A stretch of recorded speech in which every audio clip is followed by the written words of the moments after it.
तो सीएसके में 2026 रिटेंशन को लेके जो खिचड़ी पक रही है, आज जरा उसे समझने की कोशिश करते हैं। हाँ, इस पर चर्चा तो बहुत हो रही है। और हमारे पास जो खबरें हैं वो इशारा कर रही हैं कि चेन्नई सुपर किंग्स में एक बड़ा बदलाव आने वाला है।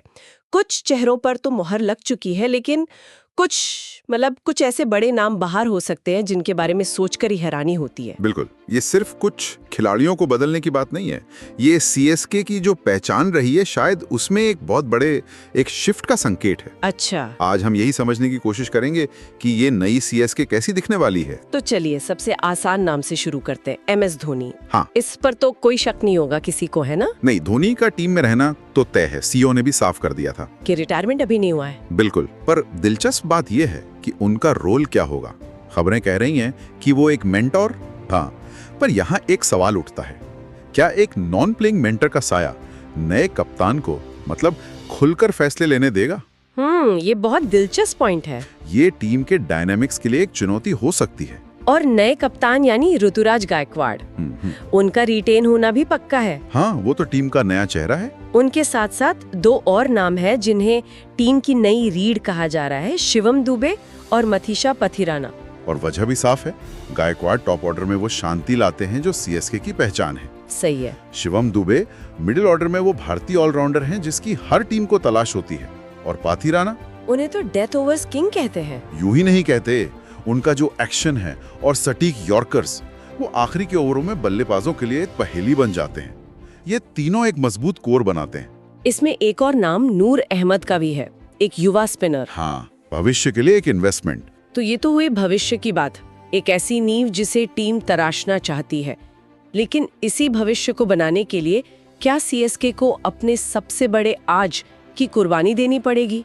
और सबका ध्यान एक ही नाम पर है, रविंद्र जडेजा। हाँ, और यही इस पूरी कहानी का सबसे चौंकाने वाला मोड़ है। देखिए, पिछले 2 सीजन से जडेजा और मैनेजमेंट के बीच सब कुछ ठीक नहीं होने की खबरें वो आती रही हैं। हाँ, कप्तानी का विवाद था, फिर सोशल मीडिया पर पोस्ट। बिल्कुल, टीम में उनके रोल को लेकर अनबन, ये सब बातें हवा में थी।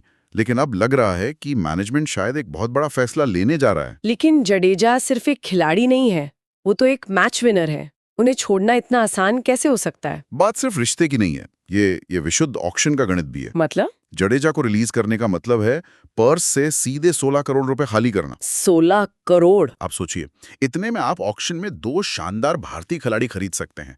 ये सीएसके की फिलॉसफी में एक बड़ा बदलाव है, जहां अब शायद परफॉर्मेंस और बजट को वफादारी से ऊपर रखा जा रहा है। इसी तर्क से तो फिर सैम करन का नाम भी लिस्ट में आता है। बिल्कुल, उन्हें भी तो सीएसके ने इतनी बड़ी बोली लगाकर वापस लिया था।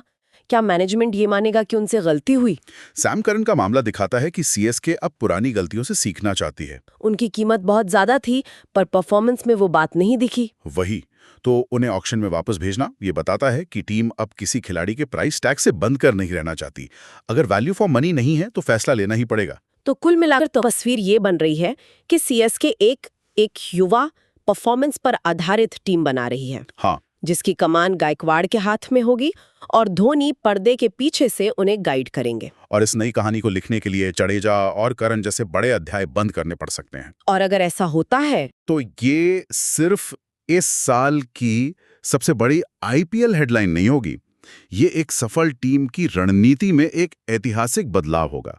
ये दिखाता है कि टॉप पर बने रहने के लिए आपको कभी-कभी सबसे मुश्किल और चौंकाने वाले फैसले लेने पड़ते हैं, भले ही वो आपके सबसे बड़े सितारों के खिलाफ ही क्यों ना हो। ये वाकई सोचने वाली बात है। अगर सीएसके, जो हमेशा अपने खिलाड़ियों पर भरोसा करने के लिए जानी जाती है, वो इतना बड़ा प्रैक्टिकल कदम उठा सकती है, तो क्या आईपीएल में अब किसी भी दिग्गज खिलाड़ी की जगह सुरक्षित है? क्या अब दौर सिर्फ परफॉर्मेंस और बजट का है, वफादारी का नहीं?